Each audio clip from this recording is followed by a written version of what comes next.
Europe 1, il est 19h09. On a une pensée évidemment pour tous les futurs bacheliers qui entament demain leur première épreuve. C'est la philo. Ça vous rappelle quelque chose, Anthony Kaczmarek? Ça fait 14 ans, vous savez. Donc C'était hier. C'était hier, Charles Bouchin.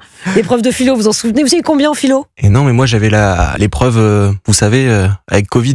Donc j'ai pas passé cette épreuve de philo. C'est la génération Covid. Non, la seule épreuve que j'ai passée, c'est l'épreuve de français, mais je crois que ça y est, c'est fait pour les. Exactement, c'était vendredi. L'écrit, en tout cas, c'était vendredi pour les élèves. Vous avez combien en philo? Alors, j'ai eu de très bons résultats au bac, mais seulement 10 en philo. Ah bon? Mais 20 en SVT. Oui, comment il essaie de se rattraper.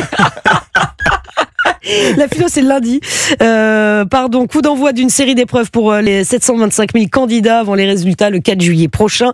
L'heure est aux dernières révisions, comme pour ces deux élèves rencontrés, ces élèves du lycée Blanche de Castille au Chénet-Rocancourt dans les Yvelines. Reportage européen de Laura Laplot.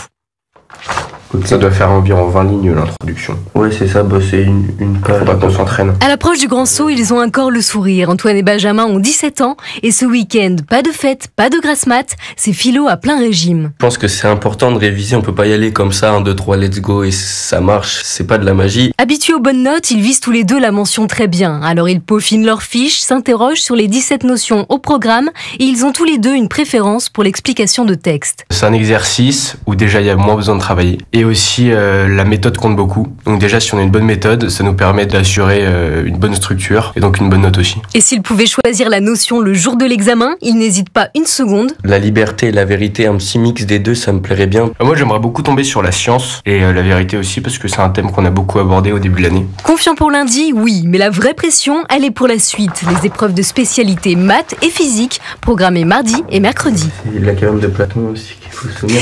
Et bon courage. C'est vrai que les dernières révisions, c'est toujours un stress. Il est 19h11.